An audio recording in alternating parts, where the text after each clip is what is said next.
নব্বই দশকের বাংলাদেশি দর্শকদের কাছে ম্যাকগাইভার এক আবেগের নাম। সন্ধ্যা হলেই বিটিভির সামনে ম্যাকগাইভার দেখতে বসে যেতেন সব বয়সী মানুষ। বিশ্বজুড়ে সাড়া ফেলেছিল টিভি সিরিজ ম্যাকগাইভার। ১৯৮৫ সালের ২৯ সেপ্টেম্বর সিরিজটি প্রচারে আনে এবিসি নেটওয়ার্ক। ৭ বছর পর ১৯৯২ সালের ২১ মে সিরিজটির প্রচার শেষ হয়। ৯০ দশকে বাংলাদেশে ধারাবাহিকটি প্রচার করে বিটিভি। এরপর আঙ্গাস ম্যাকগাইভার চরিত্রটিকে আপন করে নেয় শিশু কিশোররা। ৯০ দশকে বাংলাদেশে বিক্রি হতো ম্যাকগাইভারের ছবি সংবলিত খাতা, ভিউ কার্ড আর স্টিকার।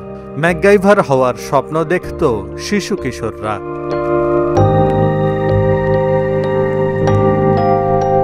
পেশায় গুপ্তচর, বিপদে পড়লে হাতের কাছে যা মেলে তাই দিয়ে তৈরি করে ফেলেন জটিল সব যন্ত্র। আর সেসব যন্ত্র দিয়ে বড় বড় সব কাজ করে ফেলেন ম্যাকগাইভার। ম্যাকগাইভার চরিত্রটিকে প্রাণ দিয়েছেন মার্কিন অভিনেতা রিচার্ড ডিন অ্যান্ডারসন।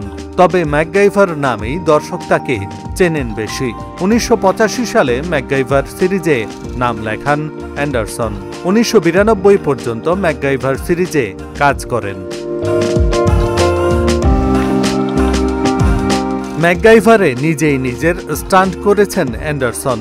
এর প্রভাবে দীর্ঘমেয়াদে পা, হাঁটু ও পিঠের ব্যথায় ভুগতেন। এর মধ্যে হৃদযন্ত্রে স্টেন্টও পরাতে হয়েছিল। শারীরিক অসুস্থতার মধ্যে টানা শুটিংয়ের ধকল সহ্য করতে পারছিলেন না।